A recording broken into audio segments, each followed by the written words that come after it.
Hello everyone. बच्चों, आज आपका वर्ल्ड हिस्ट्री का लास्ट टॉपिक है।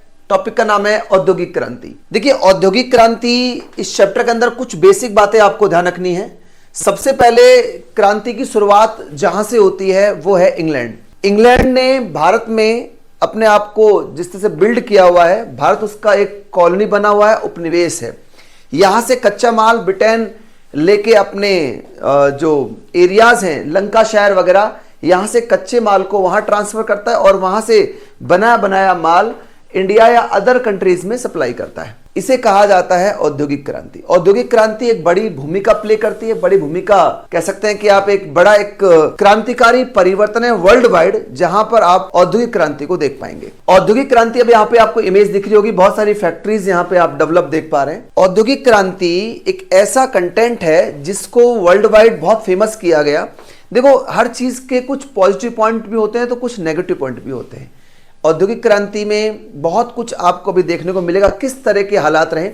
इस टॉपिक में जो मेजर सवाल आपके एग्जाम में आ सकते हैं वो जिस इंडस्ट्री में जो मशीनें बनी हैं उन मशीनों का नाम और किस किस ने मशीनें बनाई आपको पता होना चाहिए। चलिए शुरुआत करते हैं। ब्रिटेन में 1780 के दशक और 1850 के दशक के बीच, ये टाइमलाइन दी हुई है, 1780 और 1850 का समय है, के बीच उद्योग और अर्थव्यवस्था का जो रूपांतरण हुआ उसे कहा गया है प्रथम औद्योगिक क्रांति। उसे हम फर्स्ट इंडस्ट्रियल रिवॉल्यूशन बोलते हैं, पहली औद्योगिक क्रांति के नाम से पुकारा जाता है। ब्रिटेन में औद्योगिक विकास का यह चरण नई मशीनों और तकनीकों से गहराई से जुड़ा हुआ है। आप देख पाएंगे किस तरह की उन्होंने डेवलपमेंट किए हैं। बहुत जबरदस्त बिल्डिंगें बनी हुई है, फैक्ट्रीज बनी हुई है ब्रिटेन के अंदर। औद्योगिक क्रांति शब्द का प्रयोग, यह क्वेश्चन एग्जाम में आ सकता है। औद्योगिक क्रांति शब्द का प्रयोग यूरोपीय विद्वानों, जैसे फ्रांस में तो है जॉर्जिस मिशेल, ये फ्रांस का है, और जर्मनी में कौन है, फ्राइडरिक एंजल्स। ध्यान देना, ये दो नाम आपको याद करने हैं। औद्योगिक क्रांति शब्द का प्रयोग यूरोपीय विद्वानों जैसे फ्रांस में जॉर्जिस मिशेल और जर्मनी में फ्राइडरिक एंजल द्वारा किया गया। ठीक है। अंग्रेजी, यह आपके एनडीए का सवाल है, ध्यान देना। अंग्रेजी में इस शब्द का प्रयोग सर्वप्रथम दार्शनिक और अर्थशास्त्री नाम है अर्नोल्ड टॉयनबी। ये सवाल आपके एनडीए एग्जाम में आया हुआ सवाल है, ध्यान देना है। ठीक है। अर्नोल्ड टॉयनबी द्वारा उन परिवर्तनों का वर्णन करने के लिए किया गया जो ब्रिटेन के औद्योगिक विकास में 1760 और 1820 के बीच हुए थे। उस विकास को दिखाने के लिए इस शब्द का प्रयोग किया गया था। क्वेश्चन आएगा कि अंग्रेजी में औद्योगिक क्रांति शब्द का प्रयोग किसने किया था, क्वेश्चन ये आ सकता है। तब क्या करके आओगे आप, अर्नोल्ड टॉयनबी ने किया था अंग्रेजी में औद्योगिक क्रांति शब्द का इस्तेमाल। ओके, आगे देखिए। इस दौरान ब्रिटेन में जॉर्ज तृतीय का शासन था। ब्रिटिश के अंदर उस समय जॉर्ज तृतीय था, जिसके बारे में टॉयनबी ने ऑक्सफोर्ड विश्वविद्यालय में कई व्याख्यान दिए। टॉयनबी ऑक्सफोर्ड यूनिवर्सिटी के अंदर अपनी स्पीच दिया करता था, तो जॉर्ज तृतीय के बारे में बहुत कुछ बताया उसने। जब औद्योगिक क्रांति ब्रिटेन में हुई तो उस समय ब्रिटेन के सम्राट जॉर्ज थर्ड थे।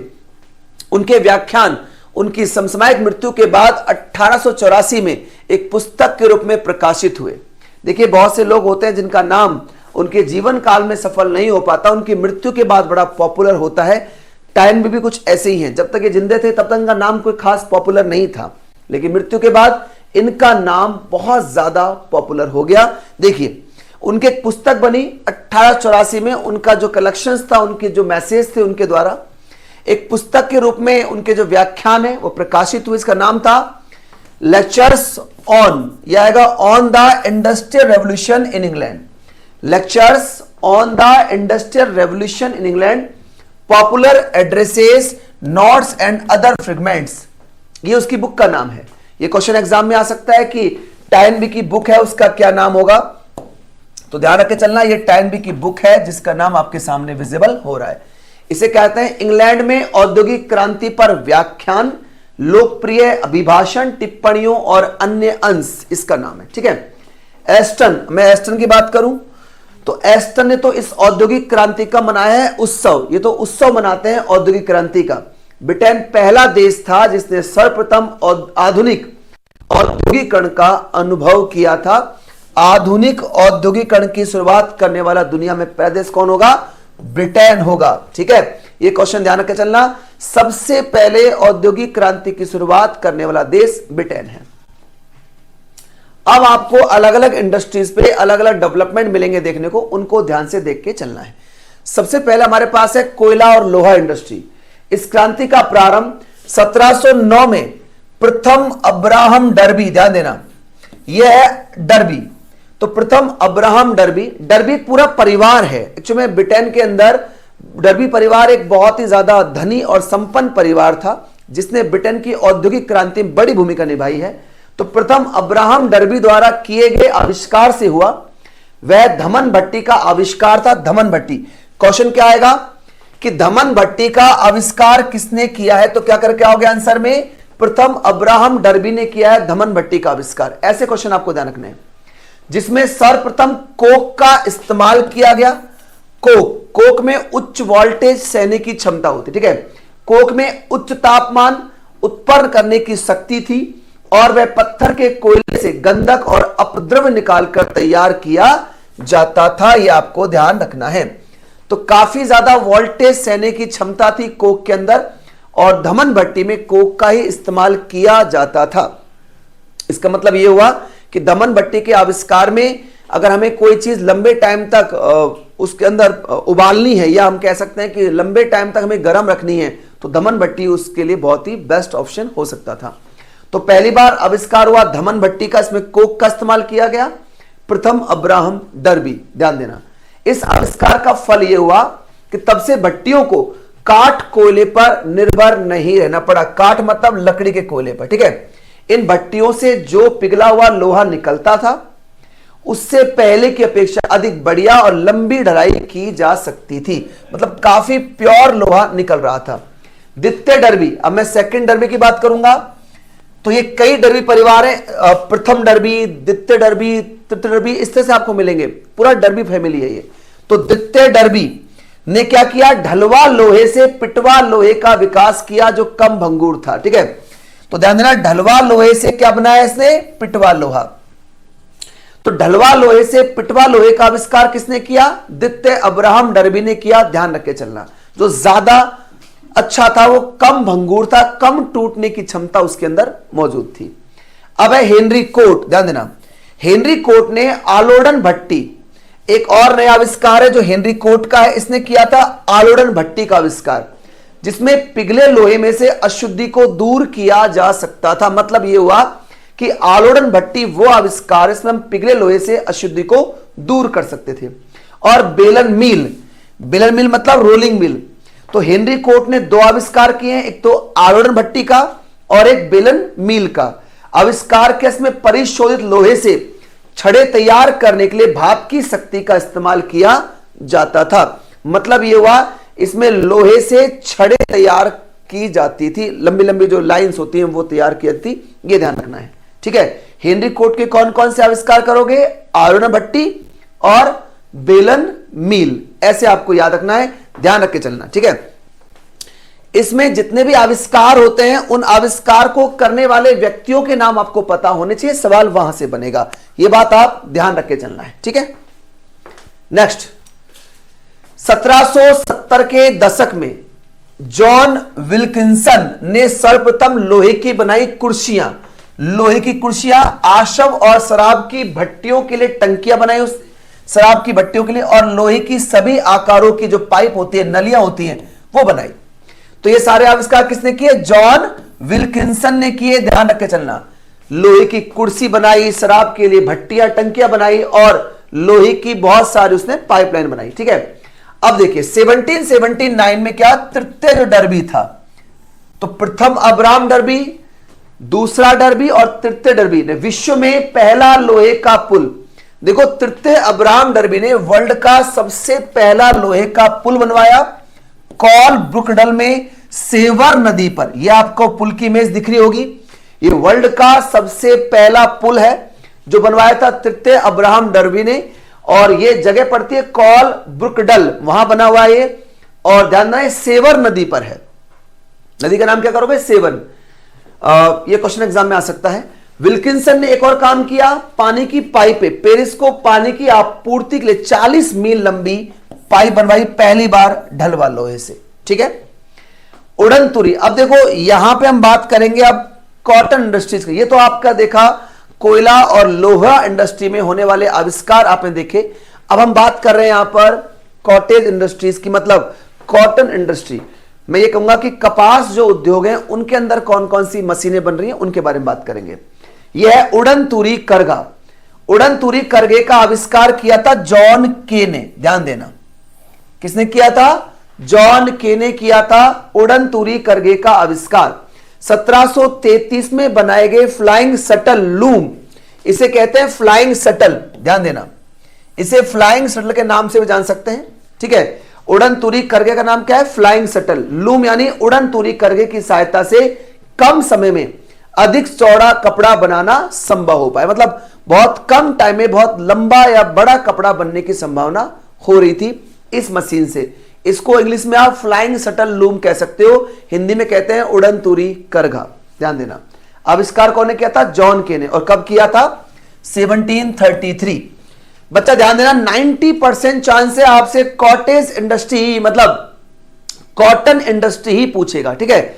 जो कुटीर उद्योगों में काम आने वाले जो मशीन है उनके बारे में आपसे जानकारी लेना चाहेगा वो, ठीक है। तो जॉन के इंडिया का सवाल पहले भी आ चुका है, फ्लाइंग शटल लूम। आगे जेम्स हारग्रीव्स ने 1765 में बनाई गई कताई मशीन, ठीक है। इसने बनाई कताई मशीन, एक ऐसी मशीन थी जिस पर एक अकेला व्यक्ति एक साथ कई धागे काट सकता था, मतलब कई धागे आप निकाल सकते थे।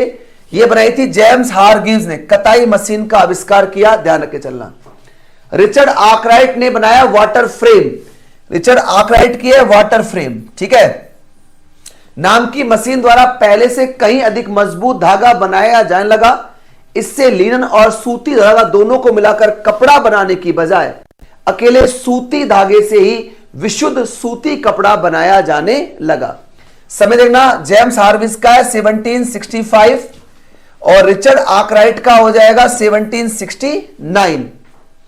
म्यूल, एक और मशीन है म्यूल बनाई गई थी 1779 में।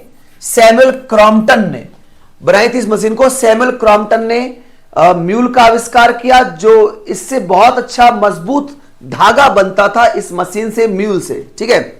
एडमंड कार्टराइट ने 1787 में बनाया था पावर लूम, ध्यान देना। यह शक्ति चालित करगे के आविष्कार के साथ समाप्त हो गया। मतलब हम ये कहते हैं पावर लूम में क्या फायदा था? पहले क्या था कि अगर बाई चांस मेरे को मशीन बंद हो जाती थी तो धागा प्रॉपरली चलता रहता था, तो वो एक नेगेटिव पॉइंट था। लेकिन जब पावर लूम आया तो मशीन अगर बंद होती है तो प्रॉपर वो बंद हो जाती है। मतलब उसमें ये नहीं है कि मैं कहूं कि एडिशनल कोई धागा कपड़े को खराब करेगा, ऐसा उसमें नहीं था। तो ये है पावर लूम मशीन, ध्यान रखना। इसका आविष्कार क्या था? एडमंड कार्टराइट ने। कर लोगे आराम से। ओके, फ्लाइंग शटल लूम हो गया आपका कताई मशीन हो गया, वाटर फ्रेम हो गया, ठीक है, म्यूल हो गया और पावर लूम हो गया, ठीक है। चलिए अब हम बात करेंगे भाप की शक्ति की। तो भाप की शक्ति का यूज क्या था? ये आप देखते हैं भाप का इंजन का एक इमेज आपके सामने बना हुआ है। भाप की शक्ति का इस्तेमाल सर्वप्रथम खनन उद्योगों में किया गया। किसमें किया गया? खानों में। खानों में अचानक पानी भर जाने की गंभीर समस्या थी। अब खान में क्या है? पानी भर गया, पानी को बाहर निकालना यह बड़ी समस्या है। थॉमस सेवरी, ध्यान देना, सबसे पहले हम खानों की बात करें तो वहां थॉमस सेवरी की बात होगी। थॉमस सेवरी ने खानों से पानी बाहर निकालने के लिए 1698 में माइनर्स फ्रेंड का मतलब होता है खनक मित्र नामक एक भाप के इंजन का मॉडल बनाया। क्वेश्चन क्या आएगा कि थॉमस सेवरी ने कौन से भाप के इंजन का मॉडल बनाया? तो करेंगे माइनस फ्रेंड, ये ध्यान रख के चलना है। और कब बनाया था? 1698 में एक भाप के इंजन का मॉडल बनाया। ये इंजन छिछली गहराइयों, मतलब गहराइयों में धीरे धीरे, मतलब कम गहराइयों में धीरे धीरे काम करते थे और अधिक दबाव हो जाने पर इनका जो बॉयलर था वो फट जाता था। ये दिक्कत थी। मतलब खानों से पानी बाहर निकालने के लिए इस माइनस फ्रेंड को डेवलप किया गया था। बड़ी समस्या ये थी, अगर उसमें बहुत ज्यादा मात्रा में दबाव हो जाएगा तो फट जाएगा। भाप का एक और इंजन 1712 में थॉमस न्यूकॉमेन द्वारा बनाया गया था 1712 में। इसमें सबसे बड़ी कमी क्या थी कि संघनन बेलन जो है, संघनन बेलन कंडेंसिंग जो सिलेंडर है उसके लगातार ठंडा होते रहने से इसकी ऊर्जा खत्म होती रहती। इसमें जो इंजन लगा था वो लगातार क्या था, ठंडा होता था, जिसकी वजह से वर्किंग करने में दिक्कत इसको होती थी। तो यह समस्या थी इस इंजन में, बट 1712 में थॉमस न्यूकॉम ने यह आविष्कार किया था। ठीक है, नेक्स्ट, भाप का इंजन का इस्तेमाल 1769 तक केवल कोयले की खानों में ही होता रहा, जब जेम्स वॉट ने इसका एक और प्रयोग खोज निकाला। वॉट ने एक ऐसी मशीन विकसित की जिससे भाप का इंजन केवल एक साधारण पंप के बजाय एक प्राइम मूवर यानी प्रमुख चालक के रूप में काम देने लगा। भाप का जो एक और इनोवेशन किया वॉट ने, वो क्या किया, प्राइम मूवर का आविष्कार किया। क्वेश्चन आएगा, जेम्स वॉट ने किसका आविष्कार किया था, प्राइम मूवर का, ध्यान देना, यानी प्रमुख चालक के रूप में काम देने लगा, जिससे कारखानों में शक्ति चालित मशीनों को ऊर्जा मिलने लगी। ठीक है, एक दही निर्माता मैथ्यू बोल्टन, ध्यान देना, मैथ्यू बोल्टन की सहायता से वॉट ने 1775 में बर्मिंघम में सोहो फाउंड्री का निर्माण किया। अब जेम्स वॉट के पास इतना धन नहीं था कि वो बहुत सारे प्राइम मूवर बना पाए, तो उसने क्या किया, मैथ्यू बोल्टन की सहायता ली, ये बहुत पैसे वाला व्यक्ति था, और इसकी सहायता से एक सोहो फाउंड्री बनाई। प्राइम मूवर स्टीम इंजन लगातार बनकर बाहर निकलने लगे। 18वीं शताब्दी के अंत तक वॉट के भाप इंजन ने द्रव चालित शक्ति का स्थान लेना शुरू कर दिया। अब हर एक काम भाप के इंजन की थ्रू होने लगा। ठीक है, नहरें और रेल देखिए, अगला आविष्कार देखते हैं। प्रारंभ में नहरें कोयले को शहरों तक ले जाने के लिए बनाई गई थी। नहरों का यूज क्या था कि कोयला नहरों के माध्यम से सिटी तक पहुंचाया जाए।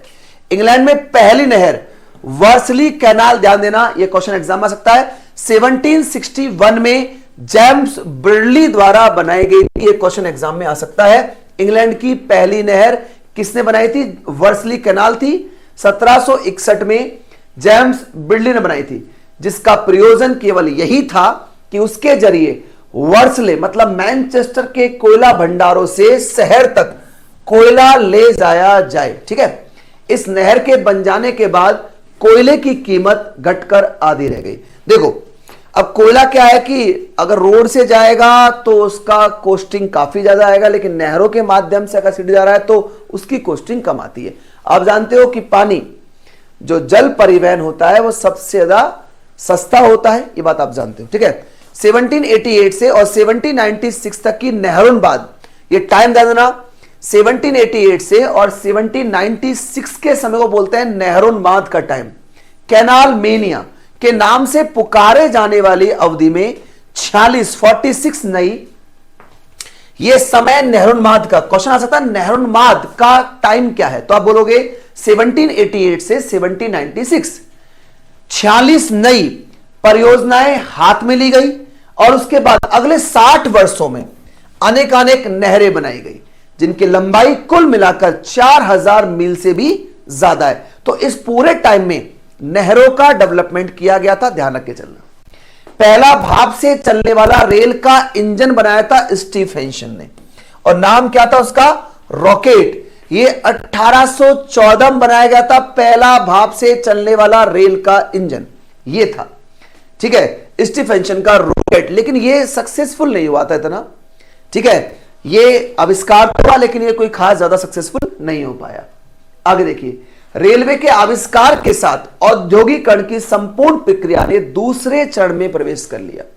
1801 में रिचर्ड ट्रेवेथिक, ध्यान देना, ने एक इंजन का निर्माण किया जिसे पंपिंग डेविल यानी फुफकारने वाला दानव कहा जाता है। क्वेश्चन आ सकता है, पंपिंग डेविल का आविष्कार किसने किया, रिचर्ड ट्रेवेथिक ने किया था। कब किया था, 1801 में। इसमें क्या था, जब ये चलता था ना तो बहुत ज्यादा आवाज करता था, इसलिए बोला गया इसको फुफकारने वाला दानव।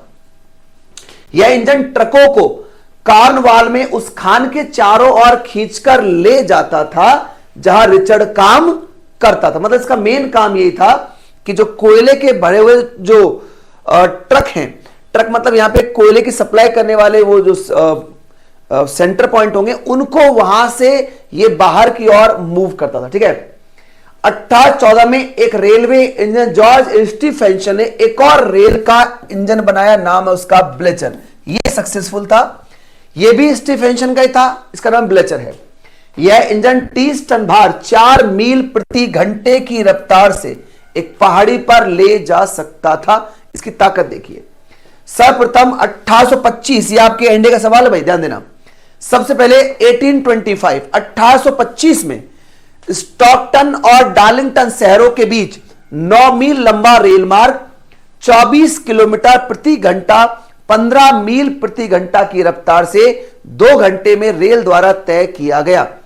तो क्वेश्चन ये पूछा जाता है, इंग्लैंड में सबसे पहली रेलवे कब बनाई गई थी? 1825 में, और कहां से कहां है? स्टॉकटन से डार्लिंगटन तक बनाई गई थी, और 9 मील लंबा ये रेल रूट था। इसके बाद 1830 में 1830 में लिवरपूल और मैनचेस्टर को आप मार्ग से जोड़ दिया गया था। ये सेकंड रेलवे है 1830 की, लिवरपूल और मैनचेस्टर। ये बड़ा सवाल एग्जाम में आ रखा है। इंग्लैंड की सबसे पहली रेल चली स्टॉकटन से डार्लिंगटन, और कब चली? 1825 में चली। आगे देखिए, चार्ल्स डिकन्स। देखिए बच्चा, औद्योगिकरण अपने आप में एक समस्या है। आपको क्या लग रहा है, ये जितने भी इंडस्ट्रीज बनी है, इन्होंने बहुत ज्यादा लोगों को सपोर्ट किया होगा, बहुत ज्यादा लोग मारे गए होंगे, छोटे बच्चे, महिलाओं, उनका जीवन अपने आप एक नरक बन चुका था इस इंडस्ट्री की वजह से। ठीक है, बट अब इस चीज का वर्णन किया है चार्ल्स डिकिंस ने अपने उपन्यास में। चार्ल्स डिकिंस ने औद्योगिकरण के परिणाम स्वरूप गरीबों के लिए जो भयंकर स्थिति उत्पन्न हुई, उसका संभवतः सबसे कठोर समकालीन वो आलोचक था। ठीक है, उन्होंने अपने उपन्यास हार्ड टाइम्स, ये क्वेश्चन एग्जाम में आता है, हार्ड टाइम्स है, हाई नहीं हार्ड है ये। ठीक है, आप क्या करोगे? Hard times. ठीक है, क्या करना है इस पे आपको? हार्ड टाइम्स करना। हार्ड टाइम्स में एक काल्पनिक औद्योगिक नगर कोक टाउन का उसने बहुत अच्छा वर्णन किया है। क्वेश्चन आएगा कि औद्योगिक क्रांति का कोक टाउन के रूप में वर्णन किसने किया है? डिकिंस ने किया है अपने उपन्यास उसका हार्ड टाइम्स। ठीक है, एक करिश्माई व्यक्तित्व वाले जनरल नेड लुड के नेतृत्व में लुडिज्म नामक एक अन्य आंदोलन चलाया गया। एक मूवमेंट था लुडिज्म मूवमेंट, ध्यान देना, लुडिज्म मूवमेंट चलाया गया।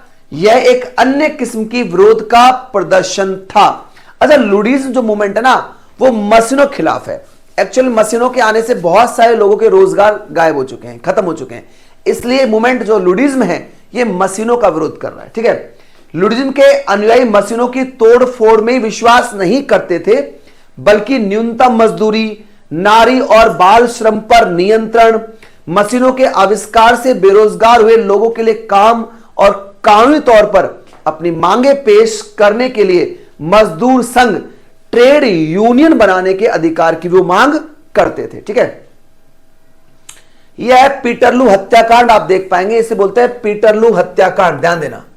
ठीक है, यह हुआ था 16 अगस्त 1819 को। अगस्त 1819, ये 16 अगस्त घटना है। 16 अगस्त 1819 में 80,000 लोग अपने लिए लोकतांत्रिक अधिकारों अर्थात राजनीतिक संगठन बनाने, सार्वजनिक सभाएं करने और प्रेस की स्वतंत्रता के अधिकारों की मांग करने के लिए मैनचेस्टर में सेंट पीटर्स मैदान में इकट्ठे हुए, लेकिन उनका बर्बरता पूर्वक दमन कर दिया गया। यही घटना पीटरलू नरसंहार कहलाती है। जैसे आपने जलियांवाला बाग नहीं पढ़ा, वैसे ये भी पीटरलू भी एक कांड है, पूरा नरसंहार है।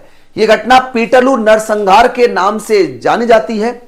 उन्होंने जिन अधिकारों की मांग की थी, उन्हें उसी वर्ष संसद द्वारा पारित 6 अधिनियमों द्वारा नकार दिया गया था। मतलब उनकी डिमांड कोई भी एक्सेप्ट नहीं की गई थी, यह आपको ध्यान रखना है। अच्छा, पीटरलू घटना क्या होगी आपको समझ में आ गया है कि एक ऐसा हत्याकांड है जिसमें बहुत सारे लोग मारे गए थे। यह घटना है 16 अगस्त 1819 की। कानूनों के जरिए कुछ हम चेंजेस देखते हैं। 1819 में कुछ कानून बनाए गए जिनके तहत 9 वर्ष से कम की आयु वाले बच्चों से फैक्ट्रियों में काम करवाने पर पाबंदी लगा दी गई। यह नियम बनाया गया था 1819 में। 9 साल से कम आयु का जो बच्चा होगा फैक्ट्री में काम नहीं कर पाएगा, और 9 से और 16 वर्ष की आयु वाले बच्चों से काम करने के भी टाइम फिक्स कर दिए गए, 12 घंटे सीमा तय कर दी गई। ठीक है, लेकिन इस कानून में इसका परिवर्तन यानी पालन कराने के लिए आवश्यक अधिकारों की व्यवस्था नहीं की गई थी। जो भी रूल बनाए गए उन्हें प्रॉपरली लागू करने की व्यवस्था थी नहीं। ठीक है, संपूर्ण उत्तरी इंग्लैंड में कामगारों द्वारा इस स्थिति का भारी विरोध किया गया। कौन सी स्थिति का? 9 साल से कम के बच्चों को जो काम पे मना की गई थी उसका विरोध हुआ। 1833 में एक अधिनियम पारित किसके तहत 9 वर्ष से जो कम आयु के बच्चे हैं वो केवल रेशम की फैक्ट्रियों में ही काम पर लगाए जा सकते हैं, उनकी अनुमति उन्हें मिल गई। पहले नियम यह था कि 9 साल का बच्चा काम नहीं करेगा, उससे कम एज का। बट अब ये विरोध हुआ पब्लिक का कि एक्चुअली में उस समय महंगाई बहुत बढ़ रही थी तो हर परिवार काम कर रहा था, तो यह तय हुआ कि 9 साल का जो बच्चा होगा, 9 साल की जो आयु होगी, वो बच्चा सिर्फ रेशम की फैक्ट्रियों में काम करेगा। 1847 में 30 वर्ष से भी अधिक लंबे अरसे तक आंदोलन चलने के बाद 10 घंटा अधिनियम पारित किया गया। 10 घंटा अधिनियम, 10 आवर्स बिल पास किया गया 1847 में, 30 वर्ष से अधिक लंबे संघर्ष के बाद। देखिए, महिलाओं और बच्चों की स्थिति आप देख पाएंगे इमेज में, किस तरह के हालात मौजूद थे उस समय लोगों के सामने काम करने के लिए। आसान नहीं था, इतने कम एज के बच्चे भी इंडस्ट्री में काम कर रहे हैं भाई, बहुत ही बुरे हालात थे। और सच्चाई तो यह थी कि ऐसा माना जाता है कि एक बच्चे की अधिकतम आयु 14 वर्ष से ऊपर नहीं होती थी। मतलब यह हुआ कि फैक्ट्रियों में काम करने वाला बच्चा सिर्फ 14 साल ही जिंदा रह पाता था। अब आप लगा लीजिए किस तरह के हालात उससे मौजूद थे। इस कानून ने स्त्रियों और युवकों के लिए काम के घंटे सीमित कर दिए और पुरुष श्रमिकों के लिए 10 घंटे का दिन निश्चित कर दिया। यह अधिनियम कपड़ा उद्योगों पर लागू हुए, खनन उद्योगों पर नहीं है। ध्यान रखना, 10 घंटे का नियम सिर्फ कपड़ा उद्योगों पर लागू था, खनन पर नहीं। 1842 में खान और कोयला खान अधिनियम ने 10 वर्ष से कम आयु के बच्चों और स्त्रियों से खानों के काम लेने पर पाबंदी लगा दी। 1842 में जो नियम पास हुआ कि अब खानों में महिलाएं और बच्चे काम पे नहीं लगाए जाएंगे। फिल्डर्स फैक्ट्री अधिनियम ने 1847 में यह कानून बना दिया कि 18 साल से कम उम्र के बच्चों और स्त्रियों से 10 घंटे प्रतिदिन से अधिक काम नहीं लिया जाए। अच्छा, जो भी आपके सामने रूल्स बने हैं उन रूल्स को ध्यान से देख के चलना, कौन कौन से नियम कौन कौन से एक्ट के माध्यम से बनाए गए। बट इस पूरे चैप्टर में सबसे ज्यादा जो सवाल एग्जाम में आएंगे वो इंपॉर्टेंट जो मशीनें बनाई गई हैं, खास तौर से कपड़ा इंडस्ट्री पे, इन मशीनों के आविष्कारक कौन है, ये मशीनें कब बनाई गई थी, ये आपको पता होना चाहिए।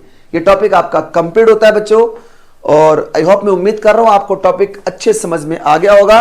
फिर भी कोई डिस्कशन करना है, कुछ पूछना है, कुछ बातें करनी है तो आप मुझसे पूछ सकते हो। ठीक है, और ये टॉपिक को आप अच्छे से याद कर लेना। ओके बच्चों, गुड लक बच्चों, bye. Kindly subscribe D-Day YouTube channel and don't forget to press bell icon.